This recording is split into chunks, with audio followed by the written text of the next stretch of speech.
Because understanding great literature is better than trying to read and understand yet another business book. On the Leadership Lessons from the Great Books podcast, we commit to reading, dissecting, and analyzing the great books of the Western canon. You know, those books, from Jane Austen to Shakespeare, and everything else in between, that you might have fallen asleep trying to read in high school.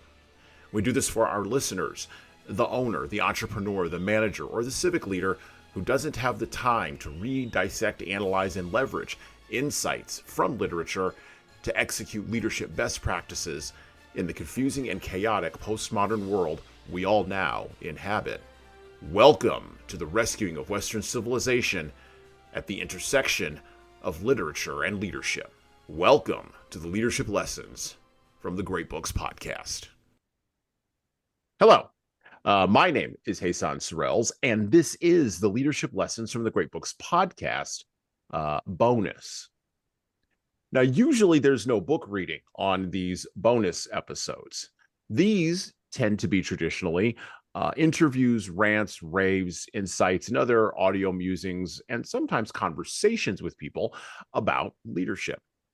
Because listening to me and an interesting guest talk about leadership for a couple of hours is still better than reading and trying to understand yet another business book.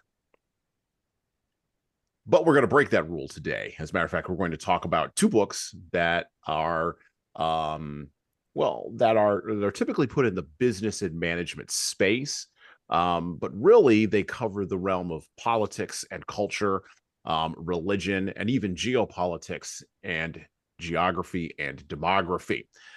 We are going to talk about these two books in the context of what I believe is happening in the country right now. And I've said this before on the podcast this year in my New Year's 2024 episode, which you should go back and listen to. It's now I believe it's now is the season 3 trailer for this year. And it also, this conversation goes along with the tone that I'm seeking to set with these podcast episodes this year. And it is a tone that is focused around the idea that we are at the end of a cycle of dysfunction, chaos, disappointment, and despair in our country. And it is time for us to begin to plan ruthlessly for the future. And the future always shows up, whether we feel good about it or not. I've invited on today a guest to help me talk about this, because just hearing me ramble about it for 10 minutes isn't quite going to get it. And my guest today is the former lead campus pastor of Stonewater Church in Granbury, Texas, who has now transitioned to being a financial advisor. And we will leave his current position nameless other than that. Brian Bagley.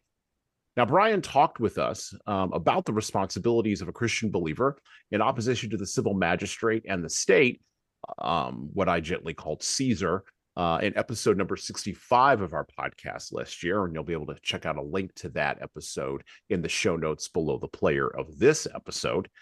And so I'd like to welcome back to the podcast, Brian. How you doing, Brian? I'm doing great. Thanks for having me. It's going to be a good topic. I can't wait to talk about it. Well, so, a little bit of background on this. So Brian actually sort of turned me on to this book that I'm going to summarize here at the beginning of our podcast. And the two books that we're going to talk about, again, they lay the foundation for where we're going to go and what we're going to talk about, not just on this episode, but for the remainder of the year. And I think potentially for the next couple of years on the podcast. Brian turned me on to the book by William Strauss and Neil Howe, The Fourth Turning. And the subtitle of that book is what the cycles of history tell us about America's next rendezvous with destiny. Now, this book was published around 1997, and I was familiar with some of the ideas, particularly the ideas around generations that come out of the Fourth Turning. And Strauss and Howe did an excellent job of sort of promoting that over the course of the last now almost 30 years. But I wasn't really as in-depthly, I didn't have my arms wrapped around, I'll frame it that way, some of the more in-depth concepts, particularly the concept of an 80-year Saeculum, the cycles of history, and the seasons of time. And so I'd like to summarize chapter 1, which sets up everything from the fourth turning. Now, I'm not going to read from the book as I normally would in a podcast here. Instead, I'm just going to summarize, and then Brian and I are going to jump in and talk a little bit about some of the ideas in the fourth turning. So if you read the first chapter, Strauss and Howe postulate that from their position in 1997, winter is coming, kind of like Game of Thrones, right? And the first chapter lays out the central thesis of cyclical change, the tensions within a political and technological version of progressive change, and the ways in which people are underserved in understanding the historical cycles of change. One of the larger points that Strauss and Howe make in chapter 1 of the fourth turning is that we're actually not taught history as a cyclical series of cycles. We are instead taught history as a never-ending arrow moving forward, and the arrow never moves backward, which of course allows us to progress, both capital P and small p progress, but it also blinds us to chaos. It blinds us to awakenings. It blinds us to changes that occur and can be predicted with cyclical certainty going back, at least in the West, at least 500 years. And Strauss and Howe did their research on this, and the book is full of charts and graphs proving their point. As a matter of fact, if you go and look at their Wikipedia article, the Wikipedia profile on them, there is the Strauss and Howe generational theory, which sort of summarizes some of the things in chapter 1. Now, speaking about generations, Strauss and Howe in the fourth turning postulate the generations follow the same cyclical historical turnings that are in what they describe as an 80-year Saeculum. And Brian and I are going to talk about this in a minute. And that there are 4 distinct archetypes that always occur in the same order over the course of 80 years. The first archetype is the progressive artist. Typically, if you're going to think about it in terms of World War II to now, which is the last 80-year cycle that we are at the end of, that would be the silent generation. The silent generation weren't the people who fought in World War II, but they were the kids of the people, not the kids. They were the young adults who were not old enough to go and fight in World War II, but were old enough to be impacted by the end of World War II. By the way, the folks who went and fought in World War II, they were called the GI generation. So the GI generation and the silent generation overlap. Then the second generation is the missionary or prophet generation. The baby boomers, about whom a lot of digital ink is now being spilled, and the people who are probably the most self-promoting of the last part of the last century and this one. The missionary generation or the prophet generation were individuals who were the daughters and sons, in some cases older daughters and sons, of members of the silent generation, and who were also either younger daughters or younger sons of people who were in the GI generation. Then you have the lost generation or the nomad generation. The nomad generation or the lost generation is the generation in the last half of the American century, of the 20th century, that were described as Gen X, individuals born between 1961 and 1981. I was born between 1961 and 1981. Brian was born between 1961 and 1981. And many of us had boomers as parents or were the product of either failed first marriages or failed second marriages. The boomers changed a lot of things. And then finally, we cycle back to the GI or the hero generation. The hero generation, as defined by Strauss and Howe, is the millennial generation. The millennial generation are those individuals born between 1984, traditionally, and 1997. Although in Strauss and Howe's estimation, they could be individuals born between 1981 and 1997. And the hero generation is always the generation that saves everybody else. I know what you're thinking. The millennials, the everybody gets a trophy generation, they're going to save anybody? Well, by virtue of numbers, they are the first largest generation right now in American history. I believe there's somewhere between 85 and 90 million of them. The next largest generation was the baby boomers at 65 million. And if you don't understand the kind of impact the boomers had, well, I have a whole bunch of history I want to show you on this thing called the internet.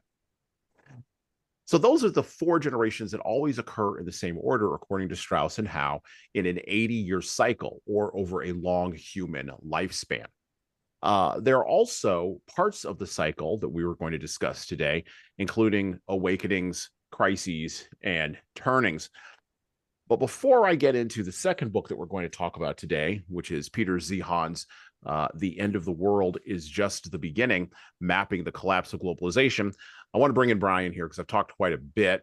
And I want to talk a little bit about Strauss and Howe and how you got turned on to the fourth turning and what you think about this book. So go ahead, Brian, take it away. Yeah, well, so I got introduced to that book, The Fourth Turning, back during COVID. And I like a lot of people probably listening to this podcast, I've felt for a long time that we're in the middle of an unraveling. Okay. And I've felt that way for, I don't know, a long time. Just things just don't seem right. It wasn't like it was when we were growing up, in the 80s. And, things don't seem to necessarily be getting better all the time. And so like COVID for me, and of course I was during that time when that happened, I was pastoring a very large church, like you mentioned. And there were several people that were coming to me saying, hey, how do I can't in good conscience take this shot, and anyway, that led to, I had to minister to them and help them walk through that. And I helped several get religious exemptions but even religious exemptions aside, just pastoring people, helping them to understand what's happening to them was a big part of what I was doing. And I remember I came across a podcast, blog and Mablog by a guy named Doug Wilson. And in one of those, he mentioned just offhand this idea of this fourth turning. And anyway, I can't remember exactly the connection he made, but he said, hey, we're entering or we're in the midst of a winter, of a really dark time. And I was like, well, that's true. So I wanted to find out more about it. So that's kind of how I got connected to the book itself and the concepts of the book. There's a famous passage in Ecclesiastes, the book of Ecclesiastes in the Old Testament, where the writer, he says, vanity of vanities, all is vanity. There's nothing new under the sun, right? And so there's a lot of wisdom in that, of course. And this book kind of it sort of echoes that a little bit, right? Like there's things change. There are things happen differently, but at the root, there's this pattern that there's nothing new under the sun. There have been hard times before. There will be hard times again. We're in a hard time now. It can be navigated. It can be dealt with, and we have to endure and be faithful in that. Well, and when I read this book, it caused me to pause because it made me think about my own life, right? So I turned 21 in September of 2001.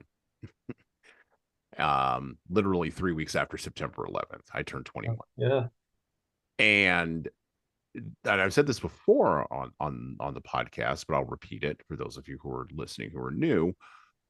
It seems as though over the last 20 years, literally there has been nothing but chaos and confusion, whether it's at a cultural level, at a financial level, at an economic level, at a spiritual level, at a technological level, at a material, physical level, and of course, most notably and most sharply at a cultural level. And so, I remember Andrew Breitbart, who said that, politics is always downstream from culture. And you said to me once that culture is downstream from religion, which in my brain frames as culture is downstream from meaning. Whatever the headwaters are of that hierarchy, everything's going to flow downstream from that. Right. I was there for the wars in Iraq and Afghanistan, I knew people who went there and fought there, and some people who died there, and caught injuries there. I know people who lost everything in 2008. I graduated from college a little bit later than most, and it was only by the grace of God that I was able to ensure, and I say that with absolutely no guile or exaggeration. It was only by the grace of God that I was able to secure a job that I held on to for 5 years. And there's no way I would have been able to do that if I had A, probably not gone to college, or B, not been positioned in the place that I was positioned in the way that I was positioned. And then of course we went through, and I remember hanging chads in 2001 and disputed elections. Then of course we went through the whole hope and change, what I call hoax from Barack Obama. There was no hope and there was no change because he made all the bankers whole. So I remember Occupy Wall Street and the Tea Party. And it seems as though, and then of course, you get Donald Trump and you get 2020 and which I think was the high watermark of nonsense. And through all of that runs the internet and social media. I look at the last 20 years of my life when I was reading this book, and I thought, my God, it's been nothing but chaos the whole entire time. And the generation that comes after the baby boomers, but before the millennials, typically, according to Strauss and Howe, is the one in history that typically has to navigate and survive a crisis period, but they are usually not granted the fruits of their labor when you get over on the other side and you go into a high. And I started really thinking, not that I need to rescue a generation. I think Joe Rogan's probably doing a better job of that than I am. And Jordan Peterson's probably got something to say about that too, as well as Lex Friedman. But I think it's time for us to start talking about solutions to some of these crisis points and some of these crisis problems. And of course, the great books can do that. But Strauss and Howe really solidified that in my head. When we think about an 80-year cycle, sort of explain what they are talking about when they're talking about a Saeculum, because again, people aren't going to know anything about that. What does that mean?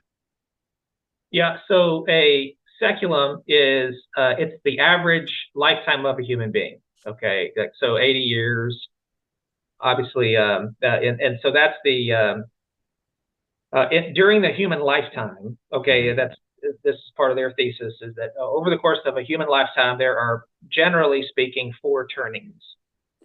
Okay, and obviously those don't perfectly line up with every life, but that's the idea. So when we think of Saeculums, and this is one of the difficulties of examining history, and they don't really get into this in the book, and so this isn't a critique of the book necessarily, but they we tend to look at history through the lens of our own lives. Okay, and so it's hard for us sometimes to I should say it is hard. That the task a lot of times when we look at history is to try to understand events in the context in which they were occurring, and so it's easy for us to sit here and look back on our fathers, grandfathers, and judge them for the things that they were doing or allowing to happen or whatever.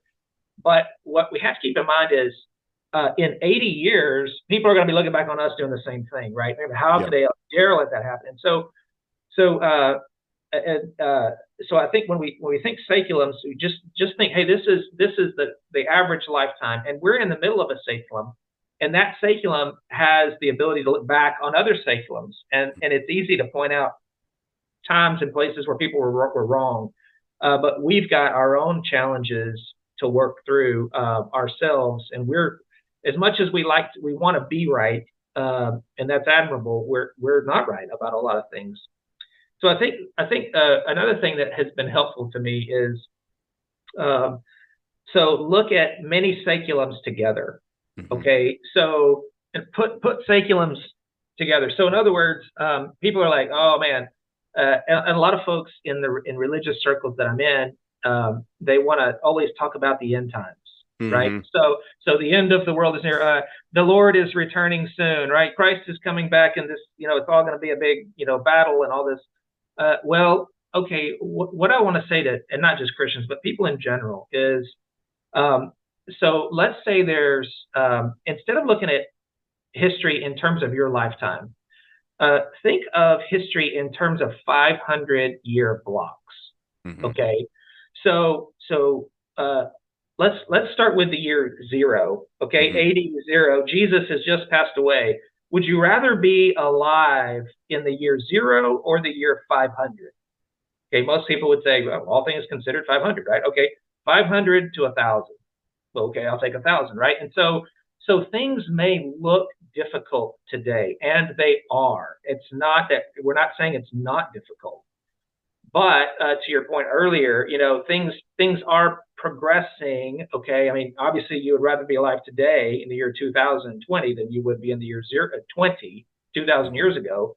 But um, but there are cycles of history that do tend to play out the same, and the reason that they do is because of the generational patterns that I think are embedded in the creation of man, in the history of man. I think there's theological stuff to that. I think there's things that are embedded in creation that God did that bring these cycles about, and that are part of His plan. So anyway. I think you're onto something there. Strauss and Howe talk about Moses because they go all the way back to the Old Yep. Testament, and they talk about how when Moses was leading the Israelites out of Egypt, right? And it's interesting. I do the Bible in a year, and we just finished Genesis, and now moved on to Exodus, right? And besides the facts of the Israelites grumbling and wanting to fall back into a tyranny. Take us back to make us slaves again. Right. Well, but But I I've mean, been there. I've been there, it was so great when we had those golden handcuffs. Yes. One of the points that Strauss and Howe makes is that Moses, as a leader, the reason he was long lived, and they don't go into the religious aspects because this is not a religious book, or theological aspects, but they don't, because it's not a theological book. But Right. what they say is, and they kind of skim close to the top and they move away from it. But what they say is basically, because Moses died at 120 years old, Mm-hmm. he was allowed to live long enough to see the beginning of the next Secular, Mm-hmm. and to provide leadership through the beginning of the next Saeculum, in order to set up the descendants of those who came out of tyranny and slavery, so Yeah. that they could actually enter the promised land with Joshua and do the things in the book of Deuteronomy this is talked about, and do the things that they actually needed to do in order to have and experience a high. Moses was a problem solver, That's and the good. Lord allowed him to live long enough to be one. And so I thought that was a really interesting point that Strauss and Howe made. Mm. Um, so we talk about sort of this idea of the archetypes, right? Progressive, missionary, lost, and GI, right? The artist, the prophet, the nomad, and the hero. Right. And Strauss and Howe postulate that these archetypes all have certain roles that they have to play in the Saeculum, regardless of how they may feel about it at a group level. And so can you talk a little bit about that? Because the hero archetype being attached to sort of millennials kind of gives us pause, but we could easily attach the hero archetype to the GI generation of World War II. Yeah. So, it's interesting as when you think about each one of these archetypes, Mm-hmm. and I know people. Part of this is what a lot of folks call in ministry is powdered butt syndrome. Okay, so in other words, you don't like to take advice from anybody whose butt you've powdered. Okay, Right. and so there's a tendency of one generation to sort of look down on a subsequent generation, right? Like there's no way they know what they're talking about. There's no way, and so there's just some of that, okay, in every generation. And so, but what I think millennials have, and you alluded to this earlier, is they have numbers. Mm-hmm. They have numbers, and I think it's interesting. that we're the nomad generation, right? And so, according to the book, like we're always downstream from crisis, right? We're in the middle of the unraveling, and we just have to stay alive, right? That's it. That's our only job. We've got our chops. We earned our stripes. Hey, these millennials, they never got spanked. None of this stuff. Or thumped in the ear or squeezed in the arm or whatever, however your parents did that. But what's interesting about the millennial generation is, as you know, the Gen Xers, there's just not many of us. Right. And there's a lot of reasons for that. I mean, abortion came online in 1972. So right in the middle of it's not like the baby boomers weren't having sex. I mean, they were. It's just abortion took out 40 million of us. I mean, a lot in those intervening years. And so I think, that tapered off some. Abortion has, I think it's still bad. It's still happening, and there's a lot, but the millennials are a much larger generation. They would be a lot larger without abortion access, with that abortion going on. But I will say that the millennials, because of their numbers, and we'll get into this a little bit in the Zeihan book, they are going to provide the economic powerhouse that Gen Z has not been able to provide, just because we don't have the numbers. Or Gen X, you mean? Yeah, Gen X. I'm sorry, Gen X. We just don't have the numbers to contribute the way that certainly not the baby boomers have. And so while other nations are having demographic decline, I mean, the millennials are going to step in here and be able to pick up the slack in a lot of ways. Well, millennials are now in their early 40s. House buying has started to tick up among well over 50% of millennials. Child making, if you look at social media, has begun to tick up. I don't know how many children they're having. We'll know by not the next census, but the census after that. Should the Lord tarry, we'll know by the census after that how many children the millennials have actually had. And it's an interesting point that you make about Gen X, because yes, they are the smallest generation just by demographic numbers. I believe there's only like 25 to 30 million or something like that, which is a drop in the bucket in comparison to other generations, both on either side of them. And I think you mentioned abortion. I think you also have to mention the twin chemical scourge of the pill.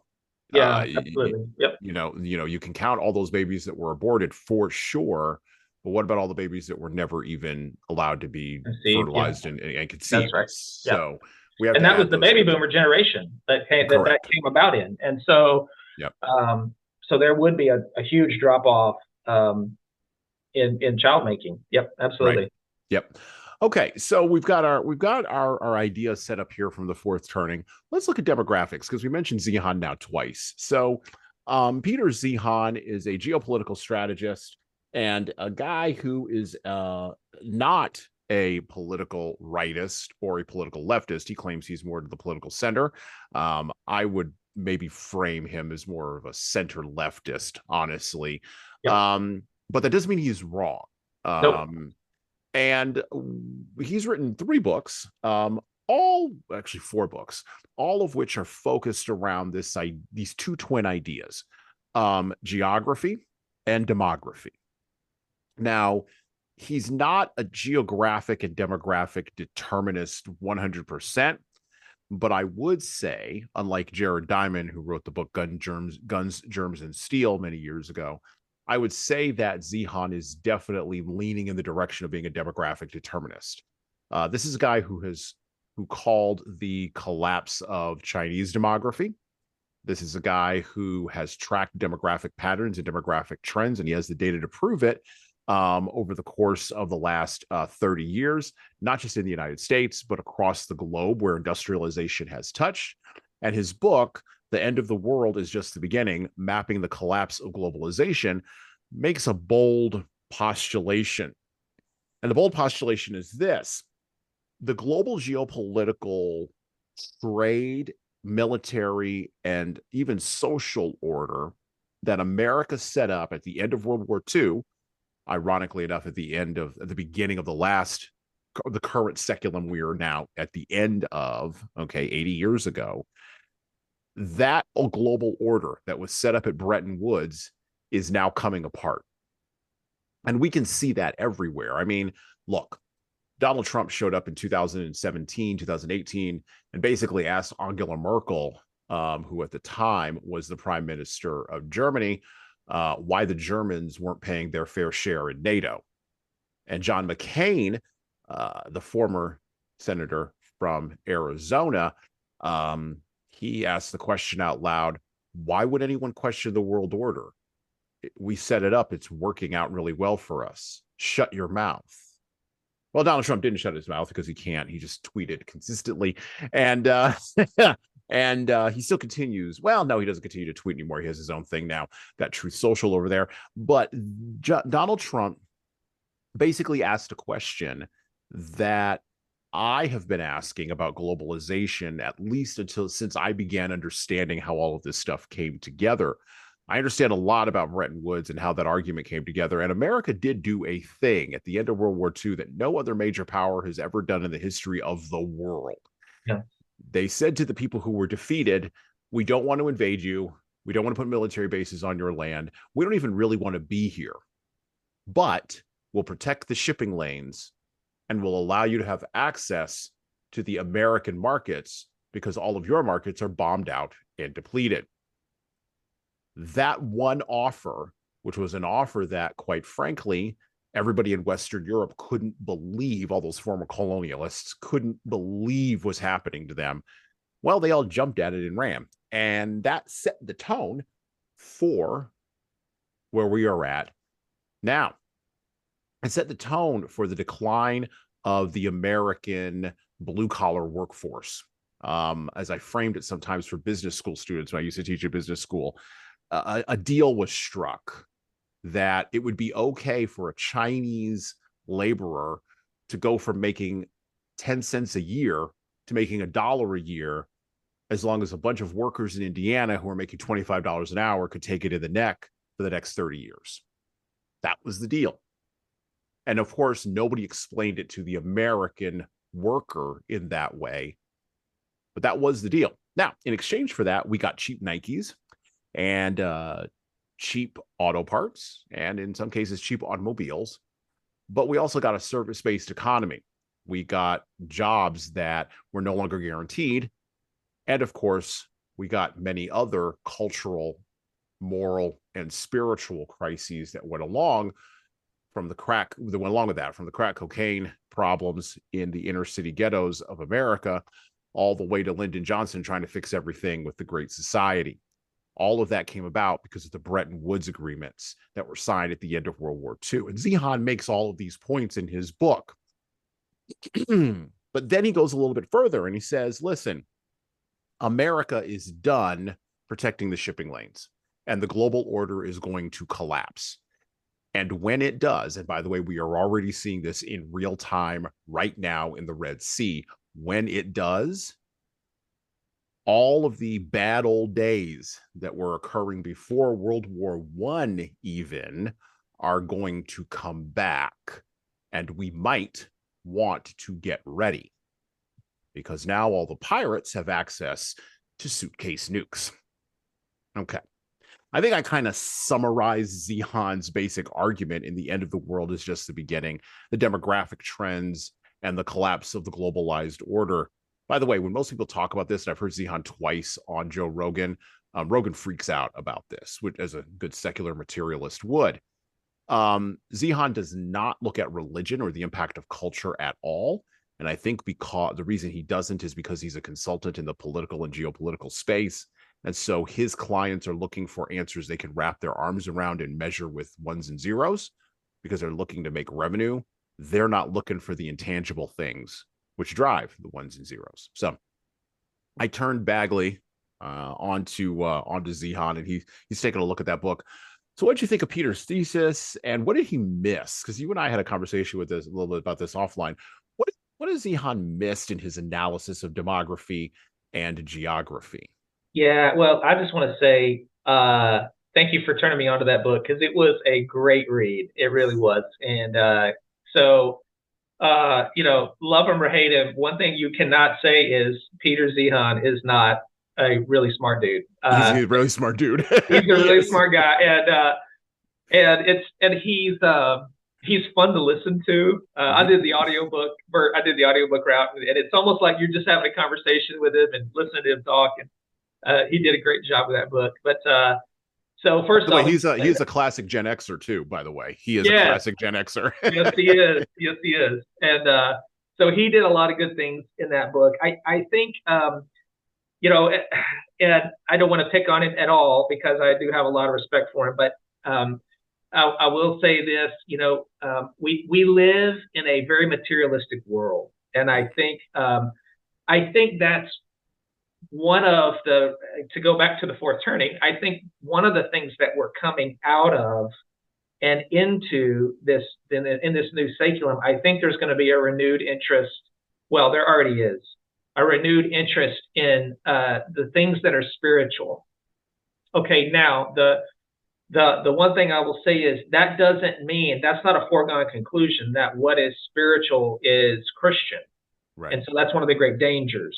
And I think that's one of the things we're going to be fighting is interest in demonic or the occult or, just whatever, mystic things, whatever, things that are very harmful. But so all that being said, he's writing this purely from a materialistic, I say purely, mostly from a materialistic understanding of geography. And, it's almost like in some ways he's a geographical determinist. I don't want to say that he's 100%, but he does emphasize the huge role that geography has played over the course of history, and of course the Bretton Woods Agreement and all these things. And one of the things that I mentioned was, he talks about the rivers of the United States and the rivers of Germany and all the natural deep ports that we have here in America and all these great, wonderful advantages geographically, which are true, absolutely true. But we've also had a theological advantages that have helped us tremendously. I mean, think about, the Europeans were not the first ones to America. Like there were native people here for decades, and yet they were not able to harness those same resources in ways that brought about the current situation, right? And so I think there's something that Zeihan might be missing, he is missing, is sort of a theological understanding of how these things played out. Why did certain parts of the world get their wealth? And I'm not saying only Christian societies have ever been successful. That's not what I'm saying. But to get back to your point earlier, politics is downstream of culture. Culture is downstream from religion. I mean, what a person believes about the world, about themselves, about who God is, and why they exist, that determines the culture that you live in vastly. It makes it. Well, and it's interesting that you would mention the awakening pieces that I think are happening. I agree with you. I think that the next great awakening, which is going to come on the other side of the back end of the next high, I think it's going to start growing steam in the next high that's coming up.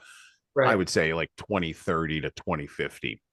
And then on the back side of that is when you're going to see, I think, a combination of techno-paganism and some weird mysticism. And I'm already starting to see some conversations in places that I wouldn't necessarily have thought were going to happen, in places that I would not have necessarily thought to see these conversations around, well, that whole Jesus thing isn't working out, so maybe we should just worship Odin.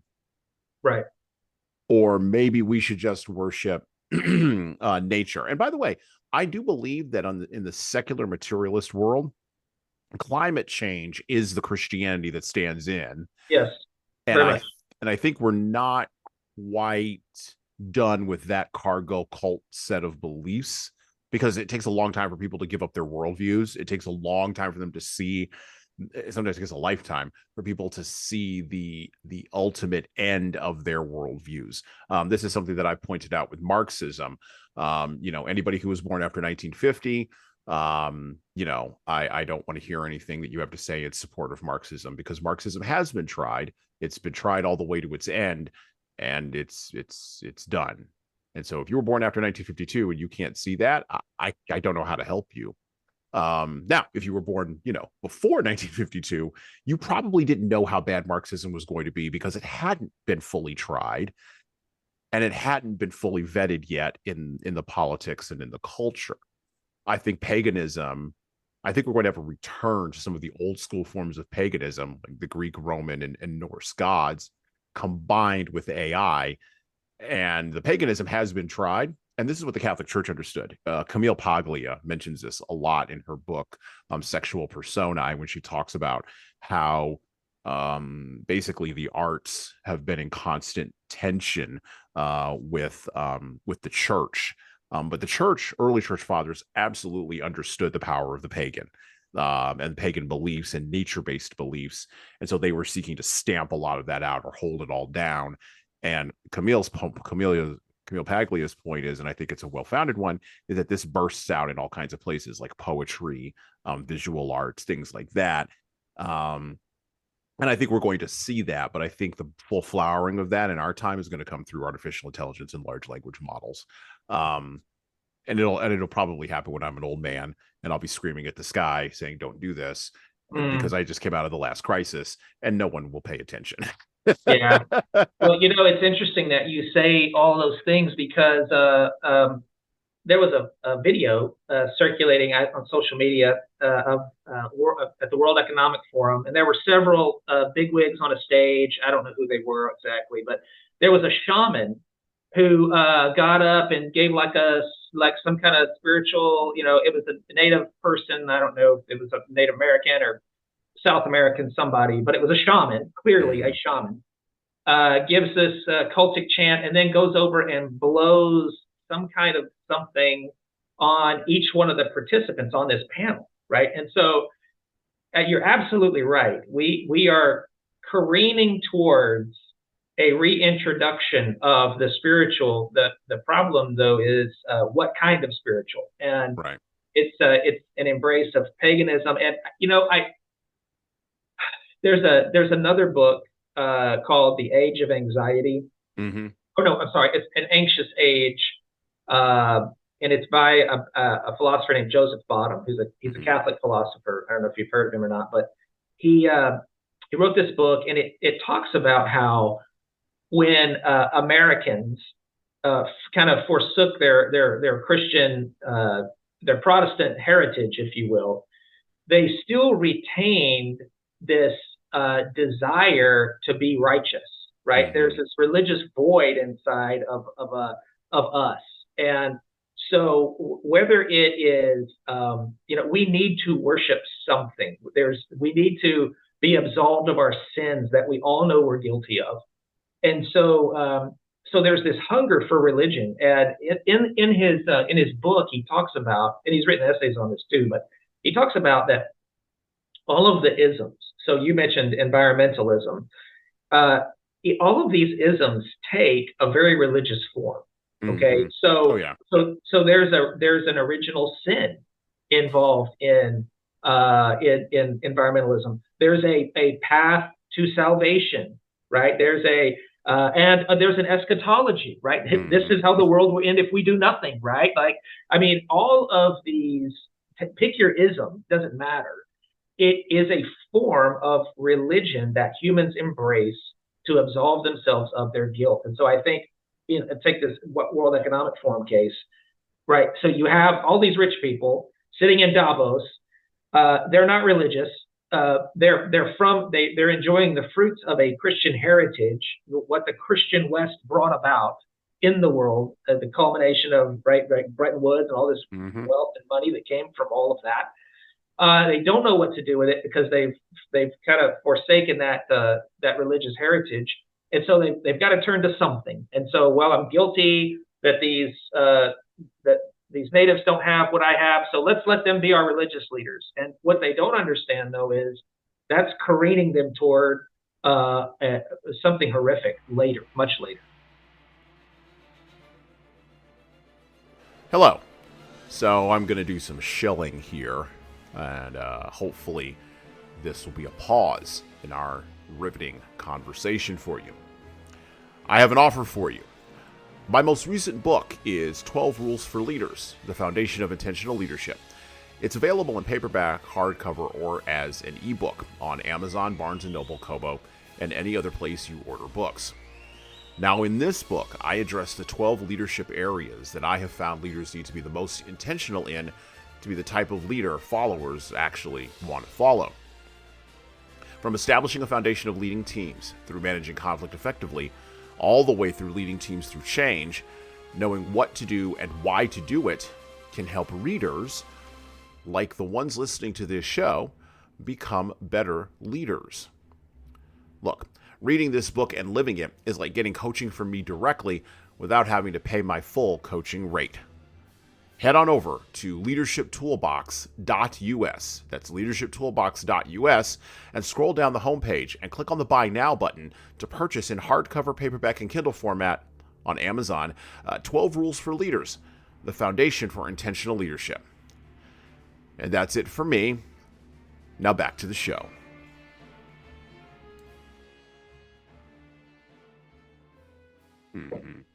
Yeah, worldviews do matter. History matters. Worldview matters. I would make the claim, if you were going to make a hierarchical ladder, worldviews and beliefs in religious systems matter the most because that's the transcendent thing you put at the top, right. And then everything else, or the headwaters, and then everything else follows from that. Back to Zeihan for just a second. As a materialist, one of the things he points out is that because America has all these natural advantages and our demography is not as far off the cliff as other countries, in particular looking at Gen Z, I believe there's something like 65 or 75 million folks in the Gen Z generation, which is all the individuals who were born between 1997 and 2017. There's a lot of them. I think they're either the second or third largest generation, not counting the boomers, in our culture today. And he does have a podcast, and I've listened to it a couple times. It's little short clips where he talks about things. Never listened to the audiobook of him, though. I imagine it's probably the exact same as listening to him on the podcast. But he makes the point that because our demography hasn't fallen off as much, we will survive many of the regional shocks. And he makes this point too, in The End of the World is just the beginning. We will survive many of the regional shocks that will come about because of the world coming apart. So for instance, here's a regional shock. Yep. China's demography is falling apart. They will be under 1 billion people by the end of this century, if not quicker. With China's demography falling apart, the real estate collapse of Evergrande that occurred this year makes a lot more sense. But then from that, you get into the Communist Party of China having to make a couple of different decisions, neither of which are good. They could either reform and become more democratic, which they won't do, or they will become more authoritarian and totalitarian, and by tightening the grip, will become a continent-sized version of North Korea. That's the only two options that Zeihan sees. Now, I throw a third option in there, and by the way, you mentioned Doug Wilson. Doug Wilson turned me on to Zeihan. He wrote an entire article, and I'll have a link to that article in the podcast on his blog and Bay blog. And I watched the video of it too, where he talks about what the role of Christian missionaries are to these dark corners of the world. So going back to the China example, the role of a Christian missionary going to a China where Chinese Christians are under a North Korea level totalitarian boot, that American missionary, that bright-eyed 19-year-old with the gospel, is going to have a different sort of attitude going into those spaces. Whereas right now, the attitude is, if I go as a Christian missionary, yeah, I mean, it might be a little bit tight, but the American government is going to come get me. Like the American government came and got the hostages most recently in the current version of the Israeli-Palestinian war, okay, that Hamas kidnapped. bunch of people. The Americans got out because the American government, the tacit agreement between America and its citizens is, if you're in trouble somewhere, we'll come get you. But if America's not manning the shipping lanes, and if China falls apart, in the China example that I just mentioned, an American missionary goes to China, the answer from the American government might be, well, good luck. We're not going to come get you. And so how does the American church respond to that? How do we prepare our bright-eyed 19-year-olds to basically be like Navy SEALs yeah, when they may not be wired that way? And then he also doubled down, Wilson did, and he said, listen, and this is him punching to the right again, punching like St. Paul, punching to believers. The American church is not currently constructed to be able to equip people in that way, because the American church is still myopically focused on things that don't matter, right. Particularly the left-leaning American church. I think that Zeihan is correct in his analysis of demographics in that respect. Yep. I also think that Wilson is correct in that respect of thinking about how we do the Christian outreach. But I think there's something that both of them are missing. And I think the thing that both of them are missing is that none of this works, to your point, if America falls apart.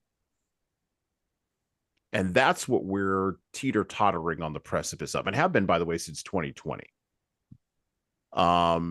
Everybody knows, both left, right, and politically centered, that we are more politically polarized than ever before. That happens during a crisis period.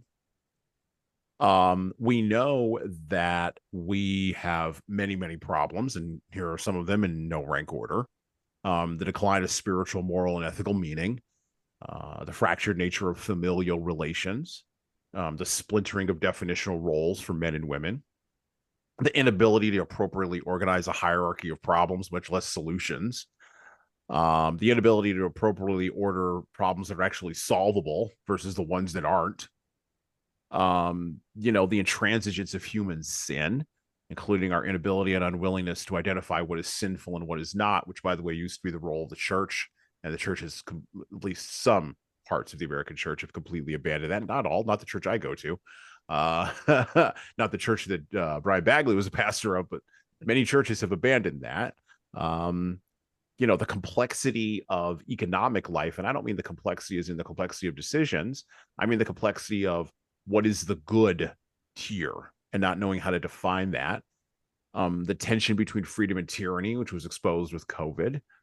And of course, our overwhelming desire to revisit a past that never was and can never be again. So our nostalgia is killing us too. These are our problems in the West. And I think Zeihan and Strauss, because these problems are so big, Zeihan, Strauss, and Howe focused on obviously the tiniest things they could focus on. But in a crisis, everything comes to bear. And then you throw in the internet with that. And the internet just allows me to connect with a kid in Mississippi or a disgruntled mom in California. And now I have community, even though I'm in Texas. I have community with someone in California who's disgruntled. I have community with someone in Mississippi who is disgruntled. I have community with someone in Michigan who's disgruntled, who can't get the attention of politicians who we've elected as leaders to fix our problems. And so now a local problem in Michigan or California or Mississippi or Texas gets scaled up to being a national problem. And this is where the country comes apart. Yep. And of course, the worshiping of ideologies and isms, which you've already talked about. So how do we, I think I know how we got here. Mm-hmm. You know how we got here. We've had conversations about this before.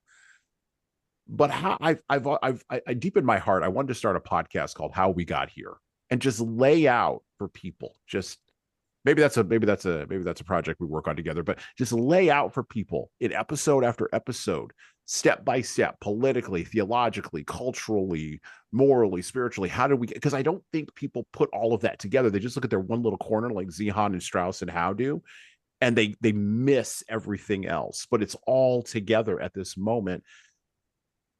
And I think we sense that in our gut, but we don't know what the way out is, and that paralyzes us even further. Mm-hmm. Yeah, no, that's good. There's going back to your comment, you're talking about China and the demographic bomb that they're facing. Yeah.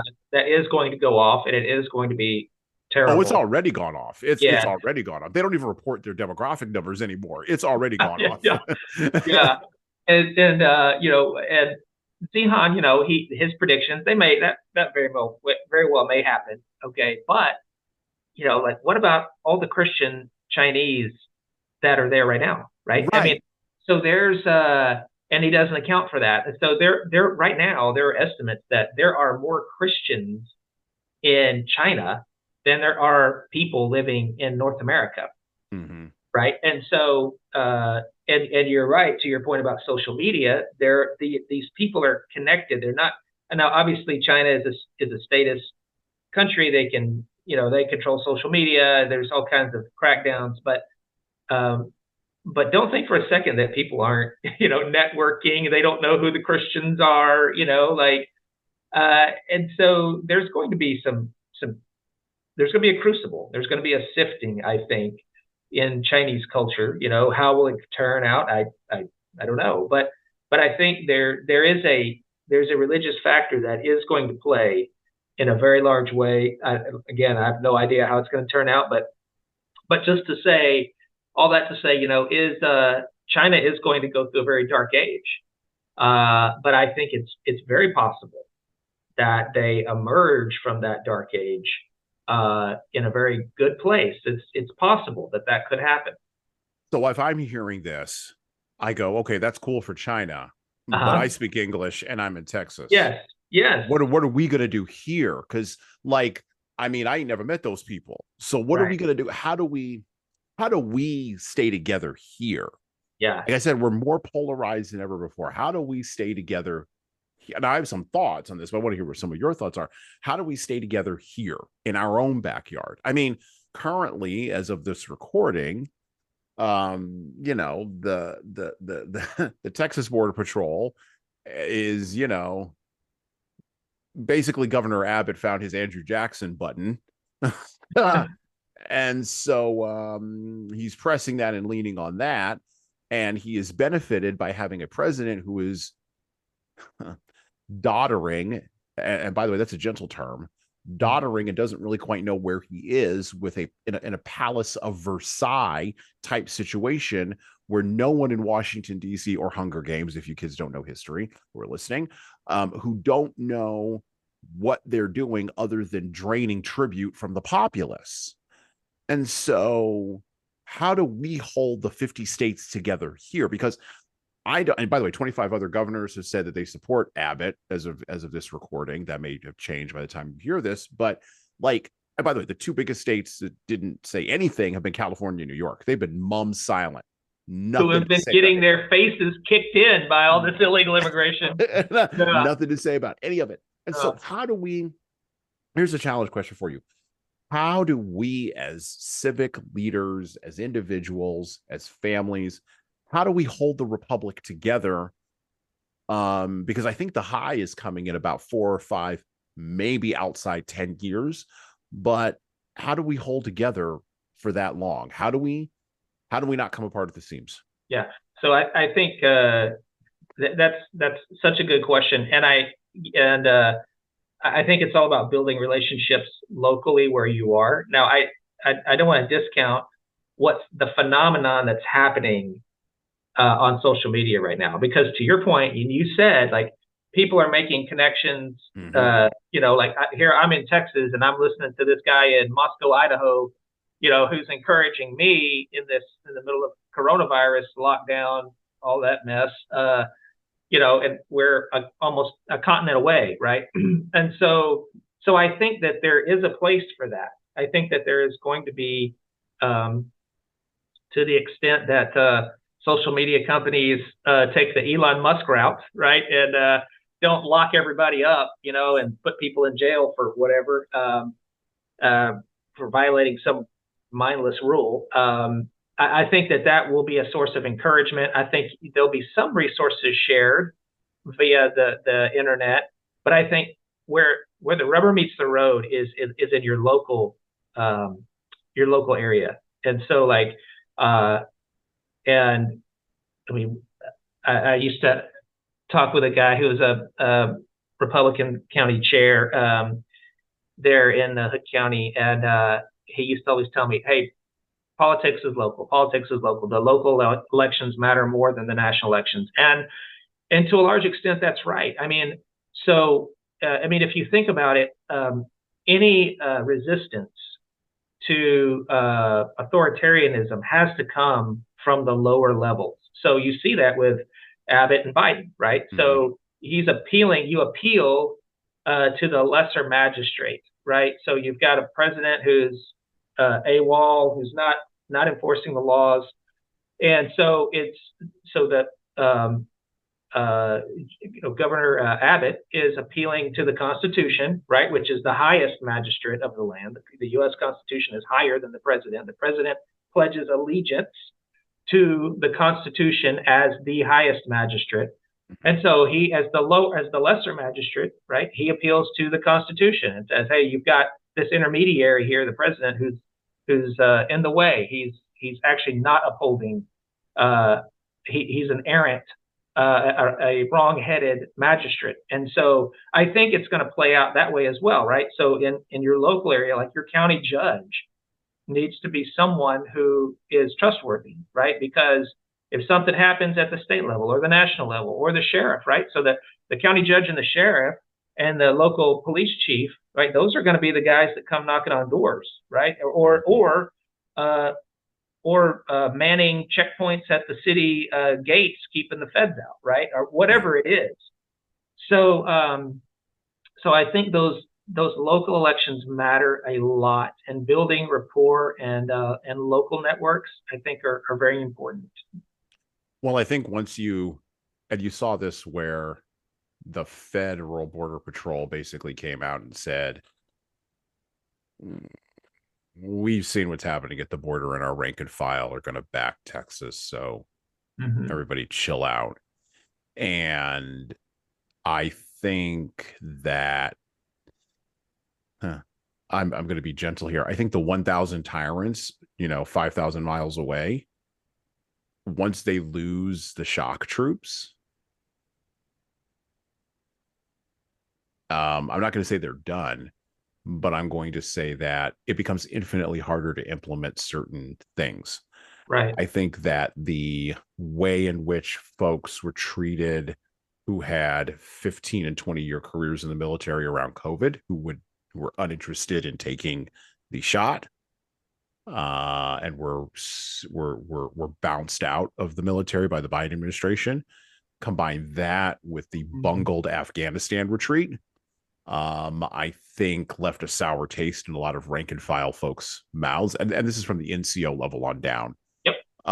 Anything above NCO level, those folks are political, and they're going to go to all of the transgender white rage, sessions all day.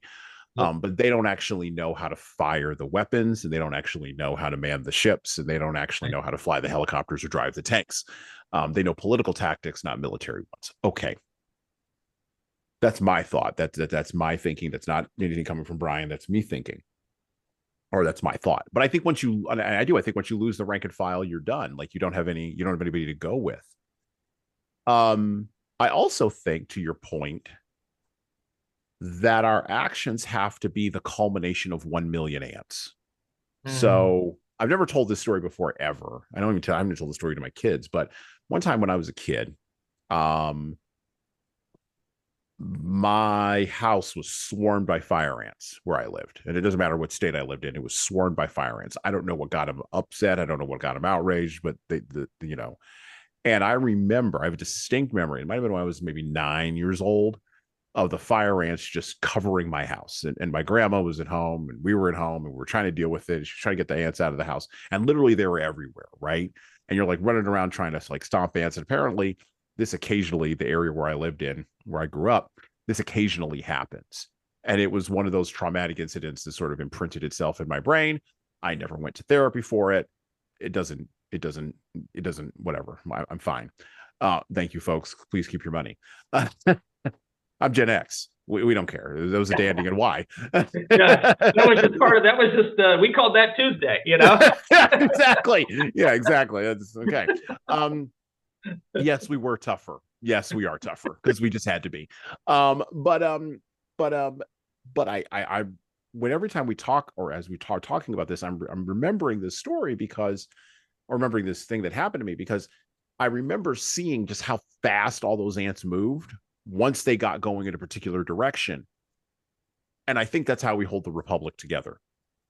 But I think it has to be in multiple different areas. And I already said, I want to kind of go back to this a little bit. I do see things shifting and changing. And this is why I'm on leadership so much, because ants will swarm, but in that swarm, there's always a leader. Actually, there's several leaders.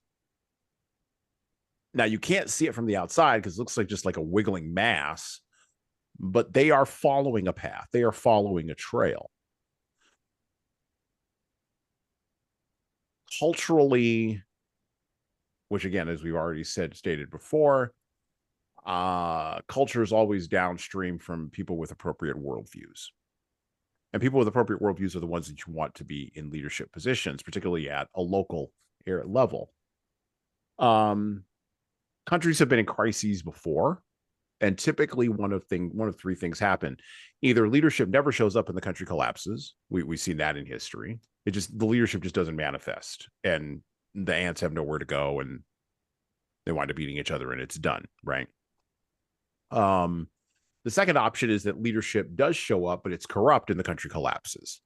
So this is Rome, the British Empire, Muslim empires, the Ottoman Empire, Greek empires. I mean, any empires in history, you could point to where the corruption happened, and you could say this series of bad emperors or this series of bad leaders.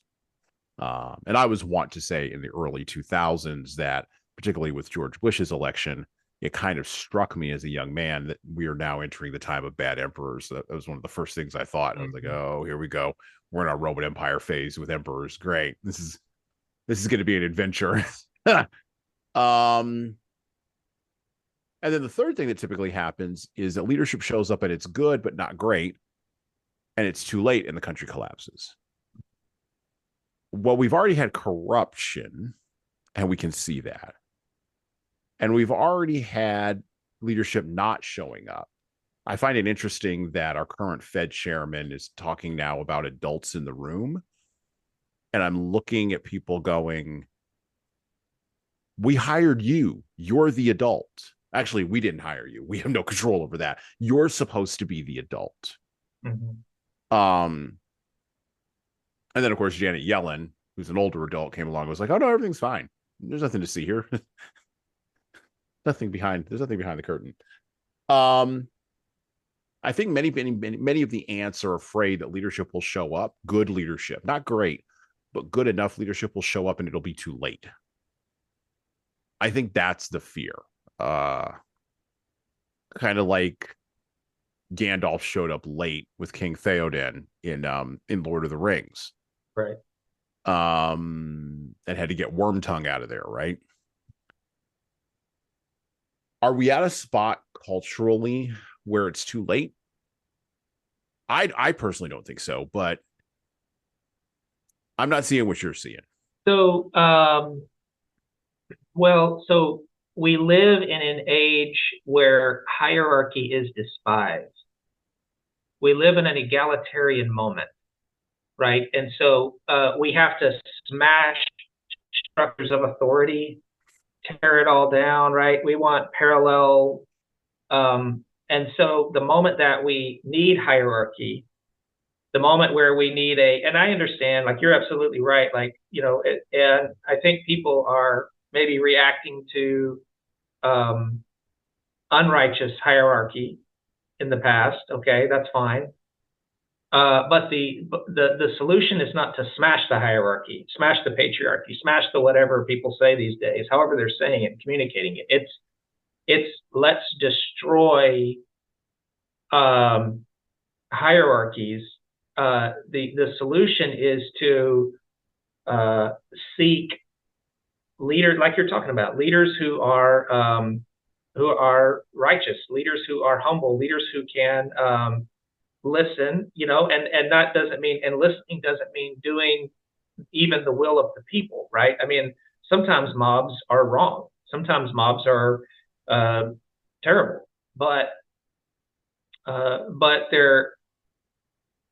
there's a famous parable, not a parable. There's a famous scene in the New Testament where Jesus is he's ministering, and a Roman centurion comes to him and says, "Hey, I have a child who's sick," and Jesus is like, "Well, where is he? Let's go to him." And the Roman soldier says, "No, no, no, it's okay.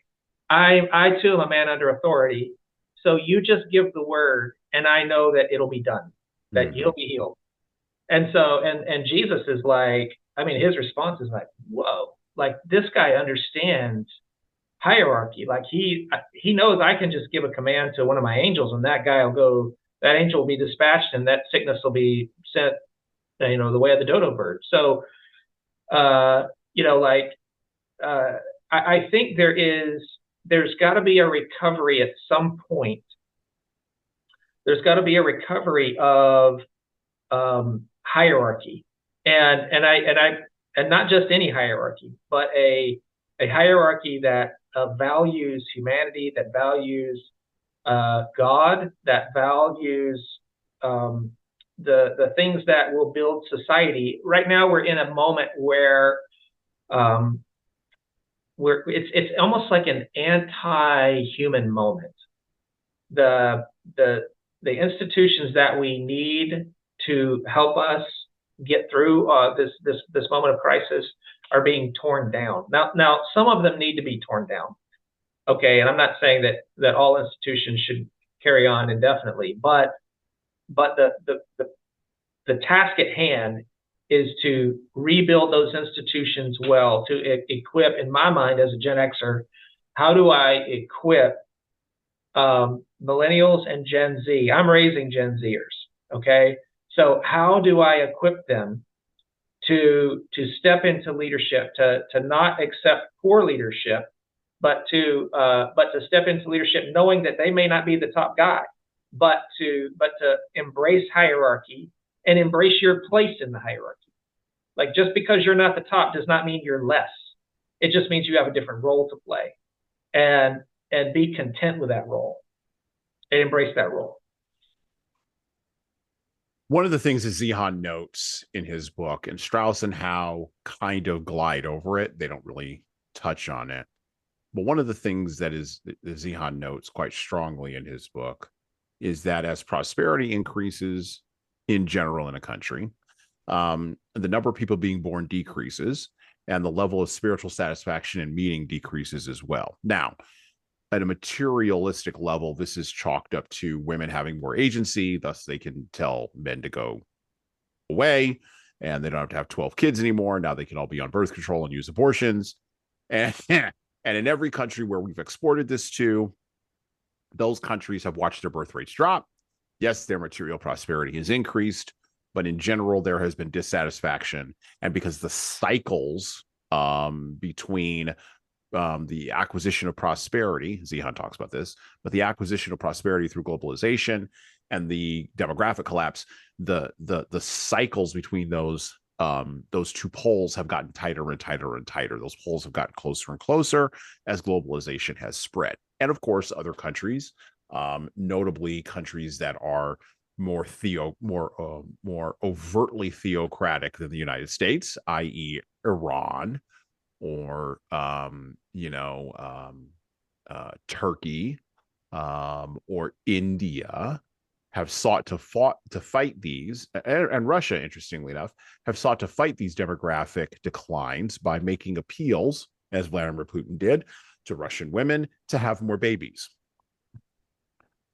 So I guess here's a challenge question for you, because I've never been able to figure this out myself. Why do those things, and Zeihan has no answer either, why is it that when material prosperity increases, demographics drop off? Why do both of those things seem to go together like bread and butter? Because it seems as though as the material prosperity increases, you would actually want to have more children because you're able to actually afford them. But it seems as though the opposite actually happens. Children are seen as a luxury good. You see this in Japan and in South Korea, where no one's having kids. Like they're just not, right? And so, I mean, you even have a situation in Japan right now where men and women are literally virgins meeting each other, even though they have access to pornography and virtual reality, this and AI that, right? But there's literally no contact between men and women. Okay, and Japan is just the highest pinnacle of this that you can see in the world. Why do those two things go together? I've never really understood that. What's the spiritual underpinning of that? Yeah, so a lot of people have tried to make the connection between prosperity and childbearing. I don't know that is so much a connection as it is just a coincidence, maybe. That we live in an affluent time, but we also live in a time where people are not having children. There's probably some connection there.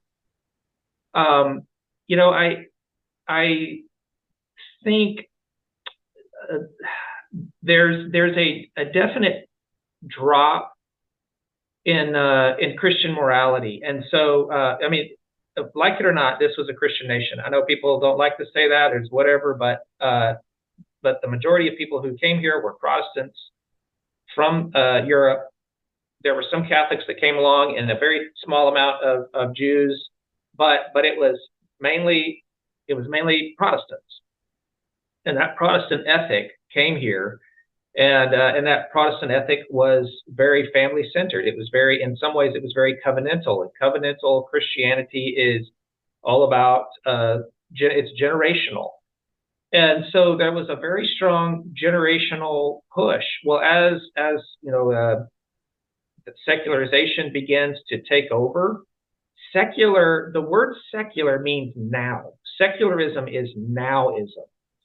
And so as people begin to focus on the here and now, they're not thinking generationally, they're not thinking down the road, they're not thinking about their grandkids, great-grandkids, or beyond that. The one great thing about Christianity that I'll say is, well, there's many great things, but one in particular, Christianity is is the only religion that is forward thinking. Okay, like in other words, if I belong to any other religion, I have to look back on my life and hope that it was good enough. Okay, Christianity is the one religion where I look forward knowing that my past was not good enough. I look forward to Christ. Paul says in Philippians 3,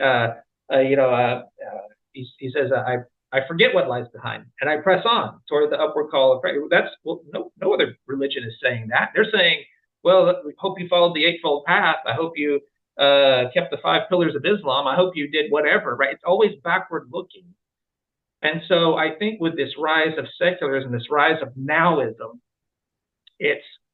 we're so focused on the here and now. We're so focused on making money, but we don't stop and think, what are the implications of this long term?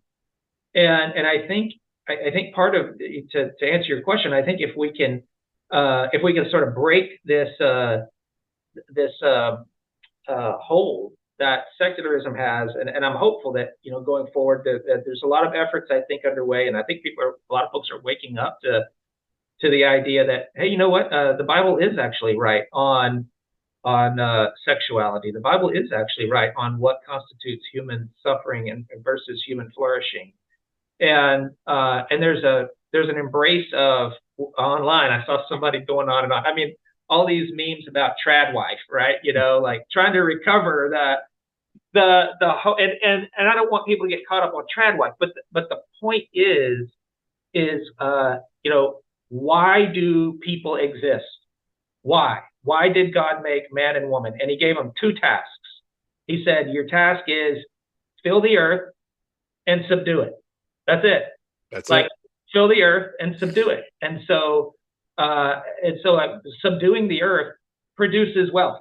Mm-hmm. Like it does. Like when you subdue the earth, value is added to the earth. Mm-hmm. And then filling the earth. But the only way to do that is with people. Like you need more people to make more wealth, to subdue the earth. And so So I don't know that there's a direct correlate.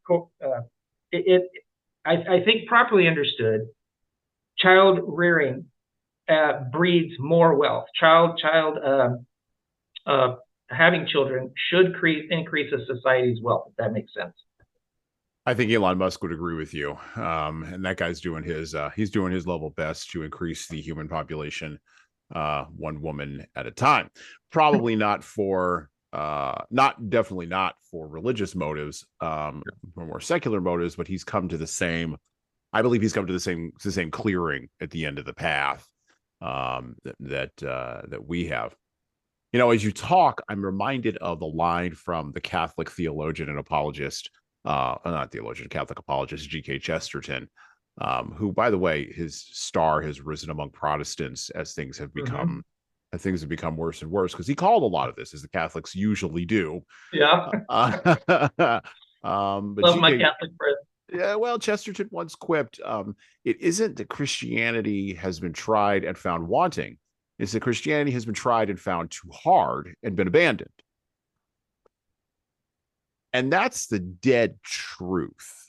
And so you talk about secularism being now-ism. I loved it how you framed that, because if the Luciferian deceit of focusing on the now, and the now being the thing I consume, and you talk about memes, I see this now all over the place, particularly in the red-pilled community and folks who are particularly masculine folks, both men and women, who are seeking to return to some form of patriarchy, but they are backwards looking, not forwards looking. They're not making plans to the future. But you see this idea in them and in their memes, this idea that, you know, a person who is consuming sports and video games and took the COVID shot and believes whatever it is that the major media tells them, and just moves from consuming to consuming to consuming to consuming to consuming, is held up. And folks like themselves, folks who would produce trad wife memes, are seen as being antithetical to the hierarchical system, because they don't want to play the game. If Doug Wilson were here, he'd say the answer to everything is Jesus, as would you. And I agree. The answer to everything is Jesus. Unfortunately, we live in a reality of getting people over the hump of their secularism to Jesus. And so 12 disciples managed to figure this out with less technology than we had. They just had a walking stick and their words. Okay. How is it we can't figure this out in America? We have so much available wealth. This is why I use the podcast to do what I do. We have so much available wealth to us, and yet we don't seem, or maybe it's a 1 million ant situation. Maybe I'm only looking at this one little group and I'm not seeing everything else. But it seems as though we do not have nearly enough folks, and I'm not talking about the theologians of the G.K. Chesterton types. I'm talking about the average person being willing to, lose their job or lose their position in a neighborhood, or lose their position on some church council or church community to speak truth to people in a way that's necessary in order to get Jesus into them and to expand, to paraphrase Augustine, to expand the city of God. I think, by the way, for non-believers, they look at that lack of visceralness, and they go, "Why would I sign up for something that's not visceral?" Yeah. Andrew Tate famously said, he said, "I picked Islam because there's no Christians with any backbone." Right. Yeah. And he's not wrong. There's no Christians. And by the way, he's in Europe. He's out of Europe, where that's a totally different thing over there. My European listeners, God bless you. Look for Jesus. But how do we, if America is the last best hope, that shining city on a hill, and I fundamentally believe, outside of demography and geography, I fundamentally believe we are. How do we get more Jesus? How do we inject more Jesus into the system? Yeah, I think we're probably, I don't know. It seems like we're entering a period of sifting. well, we're in a period of sifting, but it started with COVID. Okay, there was a great kind of tearing, if you will, of the fabric of Protestantism. A lot of folks that that that I think opened a lot of people's eyes to some fissures that were beneath the surface that were just waiting for a moment to erupt. And they did. They erupted. And I think things, the tectonic plates are still moving. Mm-hmm. Okay, and they haven't settled yet. In other words, uh, the fault lines are still moving, and we won't know exactly who's where. Although I think it is sorting out some. I think it is starting to become more clear now, but I wouldn't say it's over by any stretch of the imagination. I think once that retrenchment happens and it's behind us, you know, is that in 5 years? Is it in 10 years? It's certainly coming. I think once that retrenchment happens, there will be. I think it'll be a lot easier to get some things done because we'll know who's where and where everybody kind of sits on this thing. I think in the meantime, education is a really big deal for your kids. And so, if you're public schooling, that's fine. Just know that they're getting the secularism, they're getting the now-ism. Okay, and so the science classes aren't even pretending anymore to be. I mean, they are full on evolution. A lot of the science classes are going to be full on humanism. Okay, that certainly the social classes are social sciences. So I would say that it's incumbent upon parents, whether if your kids are in public school or not, but certainly if they are in public school, it's incumbent upon parents to take charge of your child's education in any setting, but particularly in that setting, because they're going to have to. They desperately need a parent to speak truth into their lives to help them combat the lies that they're being told in their classrooms. Because I promise you, they're being told many. And then I would say, because it is generational, I would say being plugged into a good church where your kids are going to be surrounded with folks that, because that's the other thing is these relationships that I was talking about building locally, they got to be intergenerational.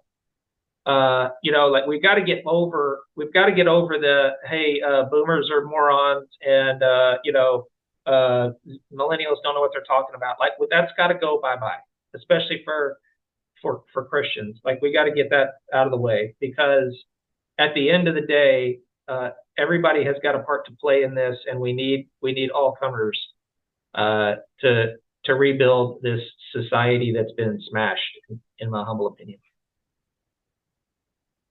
So one of the things we focus on, we're rounding the corner here with Brian, and it's been a great conversation. I very rarely get to do these types of conversations in this kind of depth with books like The End of the World is Just the Beginning and The Fourth Turning, with folks like with folks like Brian. So I want to thank you, Brian, for joining me today in this conversation. As we turn the corner here, I want this podcast this year to be focused on solutions to problems, because I fundamentally believe that winter is almost over. Yes, we're in the middle of we are currently in the first quarter of an election year in 2024. Who knows how that will play out? You all will hear me talk about this in perpetuity on the internet forever. Just know that at the time of this recording, I don't know anything, and neither do you, by the way. We're all going to live in it together. But an election will happen. It will. And then we'll be on the other side of that election, by the way. And I think probably by 2030 at the latest, a lot of this nonsense will be we'll be at the end of the fourth turning. We'll be officially at the end of it, and we will be ready to be into a high. I tell people all the time, I'm seeing green shoots. I'm seeing little buds that indicate spring is coming on different moribund trees in culture, in politics, in the overall economy, in finances, um, in theology. I'm seeing little shoots pop out. So on the theological tree, I'm seeing everything that Doug Wilson is doing with Canon Press and many other folks, by the way, who follow his model and are doing what he's doing. I'm seeing folks on the internet, pastors on the internet, who don't get more than 100 people in their congregation and yet have 4 to 5 to 6 to 7 to 8 million views on YouTube talking about the gospel. And their names aren't names that you would know, like a John MacArthur or an Alistair Begg or anybody else, right? They're not names you would know. They're not names from Pache, what Brian just said. They're not names from the boomer generation. That's the theological tree. On the economic tree, I'm seeing more and more people talking about how we have to return to free market economics. And not only that, we have to get a hold of our budget. We have to get a hold of our national budget. And by the way, not the Fed chair. I'm talking about Congress people. I'm seeing more in the governmental tree, the states. And it's not just the border crisis. You know, every single time there's an opposing party in Congress, with increasing regularity during the last 20 years, states who are in the opposing camp suddenly discover the 10th Amendment. They suddenly miraculously discover that actually the states have rights. How about that? And by the way, if you want to live in a state that has abortion and birth control and transgenderism on demand, you can live there. And if you want to move to a state that has the Hulu version of The Handmaid's Tale going on, you can move to that too. We have freedom of movement in this country. Go away. Go find your people, right? I'm seeing more and more of that. And COVID, by the way, poured a lot of gasoline on that fire, but I'm seeing more and more of that. In the entertainment area, most notably, because this is where culture pops up, I'm seeing more and more people producing things independently. Videos, movies, podcasts, books. We are finally now to the point where everybody kind of understands how the internet works. Not social media, the internet. And they understand that it is a relationship and connection machine, but it's also primarily a publishing and distribution machine. The green shoots are starting to pop out on the trees. Spring is coming.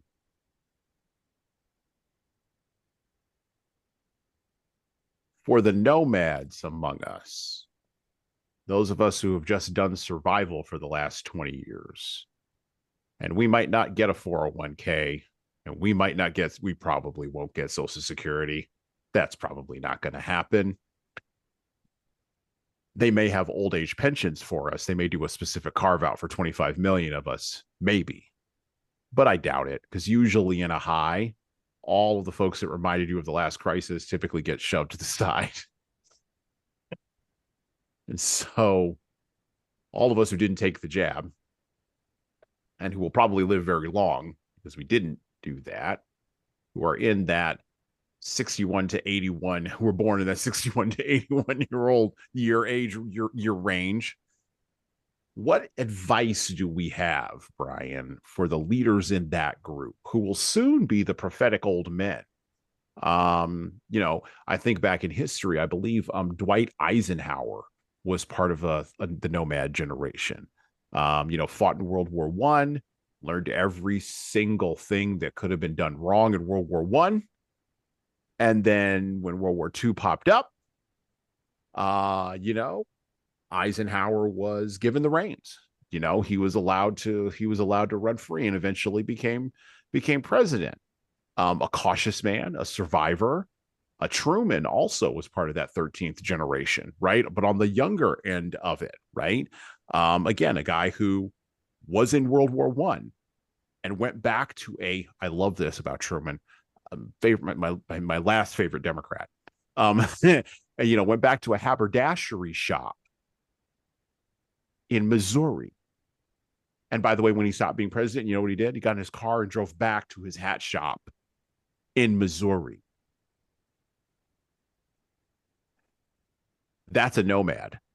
Yeah. That's a Gen Xer. And by the way, he died in obscurity. Like, when he died, there was a state funeral, and that was it. He was done. He was gone, just out of the world, right? Eisenhower, of course, gave us the whole, watch out for the military-industrial complex, and then realized that his words weren't going to be heeded and died anyway. Yeah, This is yeah. classically what happens to Right. nomads. He was right. We're right. We're right because we've seen it, and yet during a high, no one wants to hear that, right? And typically it goes, by the way, a high, an awakening, and then there is there's a crisis period, but there's like this there's a piece I'm forgetting, but then there's a crisis period and there's another high. These are the cycles. So we are coming into a high. We're going to be coming into a high fairly soon here. I think it will be a high driven by technological optimism. I think it will be a high driven by cultural optimism. I think it will be a high driven by economic optimism, but it will not look like what we experienced during the middle part of the 20th century. It will look radically different. It'll look like 1 million ants probably floating along. How do we lead? How do the nomads lead after we've been survivors for so long? Yeah, I think the temptation is going to be to become cynical. Mm-hmm. And so I would just say resist the urge to become the curmudgeon. Like so the thing. So I think about in my own life, like the older men that have meant the most to me were the ones who were encouraging me. Okay, and I mean, that's not to say they never, they never pointed out anything that I could be doing better. That's not what happened, but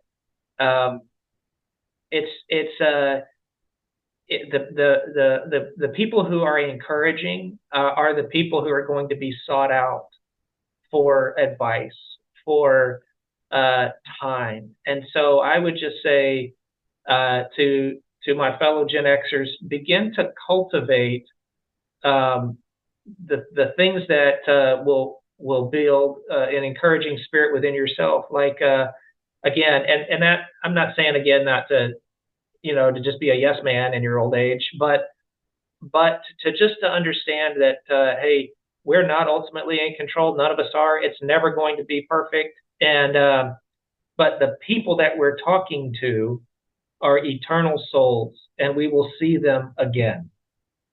We will. We're going to be spending a very long time with them on the other side of the grave. And so when you wake up in that place, it's better to not be saying I'm sorry a bunch of times. That's just my own thoughts. You mean there might be crankiness in the kingdom of heaven that might be allowed in? Yeah. I'm just saying, like resist the urge. Resist the urge. Resist the urge. Well, I do. I think between 2025 and 2030, we're going to end. The fourth turning is going to end. I think spring is coming. I also think that the people who I would add to that, I think that the Gen Xers who offer solutions, no matter how wild-eyed and crazy they sound now, are going to be the ones that are going to be made leaders. Invariably, that is how it occurs. Worst comes to worst. Let's say there's another economic collapse or potentially a geopolitical flare-up that turns into a war. Okay. The leaders in those types of periods when the crisis is almost over are going to be the ones not only who lead strategically and tactically through the crisis, but begin to make plans for the peace. Yeah, that's right. Which is what George C. Marshall and Eisenhower and all those guys who were invited to Bretton Woods did. And by the way, it's what their predecessors at the end of World War I at Versailles failed to do, which set the table for Hitler and for problems they were going to need to solve. And by the way, Churchill knew it. Eisenhower knew it. All those guys at the end of World War I who didn't have any power, who were just survivors, knew that MacArthur knew it, that were going to be a problem. They knew it was going to be a problem. Well, think about too, like the end of the Civil War, Reconstruction, right, enabled the the North and the South to come back together again, right? There were people who had enough foresight at the time to say, hey, we should name the United States military posts in the South after Confederate generals as a means of bringing healing to this land. Right. So we had a Fort Hood and we had a Fort Bragg. These are Union military bases. Okay. Mm-hmm. We're putting them in southern states, and as a gesture of reconciliation, right? We're naming them after Confederate generals. It's going to take that level of forward thinking, right? And not people that are clutching their pearls and getting their feelings hurt because of something, or whatever, Well, I also think, I think it's time for, and maybe not time. I think it might be a really good idea if you are listening to this and you are curious about picking up the book, The Fourth Turning, which I recommend you pick up, or Peter Zeihan's The End of the World is Just the Beginning. I recommend reading those two books together. And we'll have links, of course, to those two books in the show notes below this podcast episode. I think it would be a really good idea also to turn off social media, delete it from your phone, and go into real life. Talk with people in real life. Because there is a split that has occurred between the people who consume everything on social media and believe that's reality, and the people who are walking around, and the leaders who are going to be the leaders, I believe, in the next high, who are going to propose solutions. Again, no matter how radical and wackadoo they may sound, are going to be the people who understand that reality, flesh and bone reality, created by God, not by Google, is going to be the thing that will save the Republic and probably save the West for future archetypical generations yet to come. Brian, I'd like to thank you for coming on the podcast today. This was a great conversation. Always a pleasure. Thanks for having me. This is a ton of fun. I always enjoy this one. It's great. And with that, we're out. Thank you for listening to the Leadership Lessons from the Great Books podcast today. And now that you've made it this far, you should subscribe to the audio version of this show on all the major podcast players, including Apple iTunes, Spotify, YouTube Music, and everywhere else where podcasts are available. There's also a video version of our podcast on our YouTube channel. Like and subscribe to the video version of this podcast on the Leadership Toolbox channel on YouTube. Just search for Leadership Toolbox and hit the subscribe button there on YouTube. And while you're doing that, leave a 5-star review if you like what we're doing here on Apple, Spotify, and YouTube. Just go below the player and hit 5 stars. We need those reviews to grow, and it's the easiest way to help grow this show. And tell all your friends, of course, in leadership. By the way, if you don't like what we're doing here, well, you can always listen to another leadership show. There are several other good ones out there. At least that's what I've heard. All right. Well, that's it for me.